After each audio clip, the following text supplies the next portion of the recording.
मिसळला आपल्या किती छान असा कट सुटलेला आहे.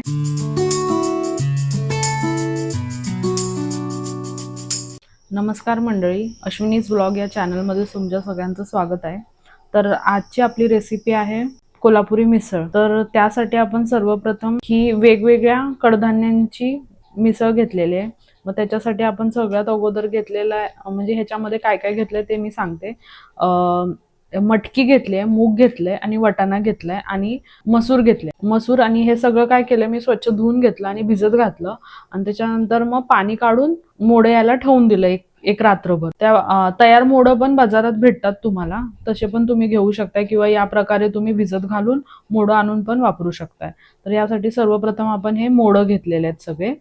आता त्यानंतर मसाल्यासाठी काय काय लागणार आहे, हा बारीक चिरलेला कांदा घेतलेला आहे. हे बारीक चिरून खोबरं घेतलेलं आहे, सुकं खोबरं घेतलेलं आहे मी. त्याच्यानंतर ही कोथिंबीर घेतलेली आहे बारीक चिरून. त्यानंतर मग हे जिरं थोडंसंच घेतलेलं आहे, 1 चमचा घेतलेला आहे. आणि हे तीळ जास्त प्रमाणात घेतले, तिथे मी 3 चमचे तीळ घेतले, 3 ते 4 चमचे. आणि हे लसूण सोलून घेतलेले 2. आता ह्या सगळ्यांना भाजायचंय, ते मी दाखवते तुम्हाला आणि त्याच्यानंतर मग आपण पेस्ट करू. तुम्ही बघू शकताय तवा तापलेला आहे. आता तव्यामध्ये आपण हे तीळ आणि जिरं एकत्र भाजून घ्यायचंय. कोरडंच भाजायचंय, तेल वापरायचं नाहीये. हे असं जरासं तीळ तडतडायला लागलं की काढायचंय.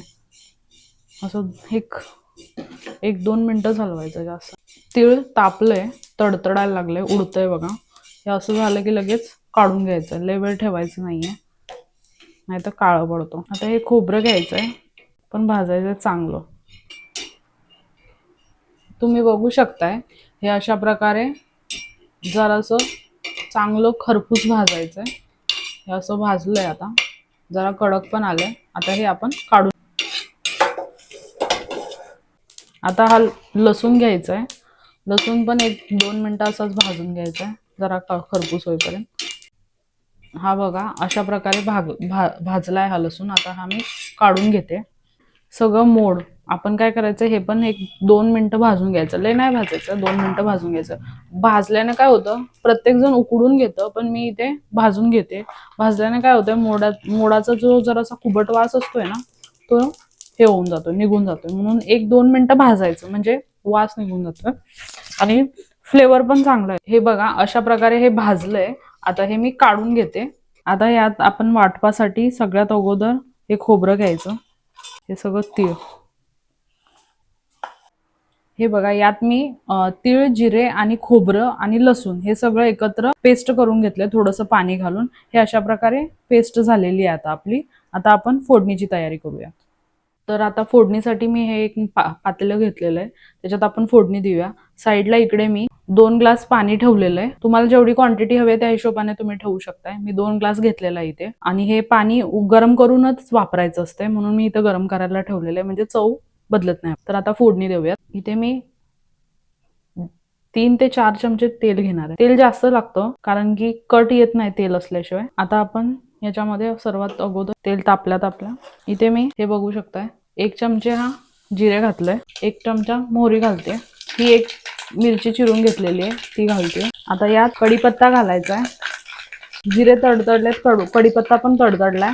आता लगेच आपण याच्यामध्ये कांदा ऍड करायचा. यात मी 2 कांदे ऍड केलेले आहेत, बारीक चिरलेले. आता हे हलवायचं, कांदा चांगला गळून द्यायचा आहे, चांगलं भाजायचंय. तुम्ही बघू शकताय हे अशा प्रकारे कांदा भाजलेला आहे, लालसर झालाय. आता याच्यात आपण हे भाजलेलं सगळं मोडं यात घालायचंय, तेलात पण 1-2 मिनिटं भाजायचंय. म्हणजे अशा प्रकारे मी सगळं त्यात ऍड करते.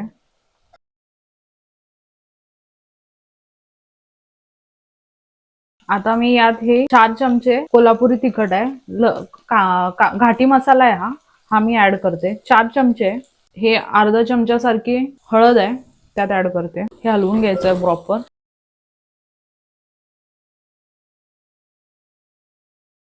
कट येण्यासाठी ही मी बेडगी मिरची पावडर घालते, ही तिखट नसते, फक्त कट येण्यासाठी एक अर्धा चमचा मी घालते. हलवून घ्यायचं सगळं असं व्यवस्थित.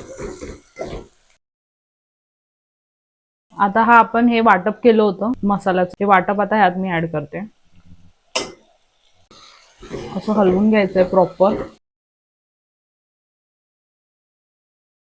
हे अशा प्रकारे बघा, हे अशा प्रकारे मी ते वाटप सगळा मसाला आपला घातलाय. आता यात अर्धा चमचा मीठ घालते आणि एकदा व्यवस्थित आणि प्रॉपरली हलवून घ्यायचंय आणि हे झाकून ठेवायचं एक 5 मिनिटं. हे अशा प्रकारे झाकून ठेवूयात. तुम्ही बघू शकताय आता 5 मिनिटं आपले झालेले आहेत. आता हे मी झाकण काढून घेणार आहे. व्यवस्थित हलवून घ्यायचंय. यात आता हे आपलं उकळलंय पाणी, हे मी ऍड करणार आहे. थोडं थोडं ऍड करायचं. पाण्यात सगळं मोडं आणि मसाला व्यवस्थित एक 5 मिनिटं आणि शिजवायचा. तोपर्यंत असंच शिजू द्यायचं. 5 मिनिटं झालेली आहेत. उकळी पण खूप छान आलेली आहे आणि बाजूने पूर्णपणे असा कटही व्यवस्थित सोडलेला आहे आपल्या मिसळने. आता हे बंद करायचंय आणि आपण आता पाव भाजायची तयारी करूया. पाव भाजण्यासाठी आपण आता हा तवा ठेवलेला आहे. तवा तापलेला आहे. आता याच्यामध्ये आपण हे कट केलेले पाव ठेवायचे आहेत. हे बघा मी अशा प्रकारे, हा बघा अशा प्रकारे मी मधून कट करून घेतलेला आहे. आता हे भाजून घ्यायचंय. हे 2 पाव असे घेतलेत मी. आता हे साइडून जरासं मी तूप सोडते. तुमच्याकडे जे अवेलेबल असेल ते तुम्ही यूज करू शकताय. बटरही घेऊ शकताय, तूपही घेऊ शकताय. मला तूप आवडतं म्हणून मी बऱ्यापैकी तूपच वापरते. अशा प्रकारे एक वेळा चेंज करून घ्यायचे साईड. एक 2-2 मिनिटं फिरवून घ्यायचे. अशा प्रकारे सगळे पाव आपण भाजून घ्यायचे. हे बघा मिसळला आपल्या किती छान असा कट सुटलेला आहे. ही अशा प्रकारे आता मिसळ रेडी झालेली आहे. आता आपण हे सर्व करू. आपली मस्त अशी मिसळ पाव तयार झालेली आहे. आता आपण इथे हे 1 वाटी फरसाण घेतलंय, कांदा, लिंबू, 2 पाव आणि मिसळ बघू शकताय तुम्ही, एकदम झणझणीत मस्त झालेली आहे. बघताच खावाशी वाटते. हा व्हिडिओ जर आवडला असेल तर अश्विनीज ब्लॉग या चॅनलला सबस्क्राईब, लाईक, शेअर आणि press the bell icon for more videos. तर आता आपण भेटू नेक्स्ट व्हिडिओमध्ये. तोपर्यंत धन्यवाद.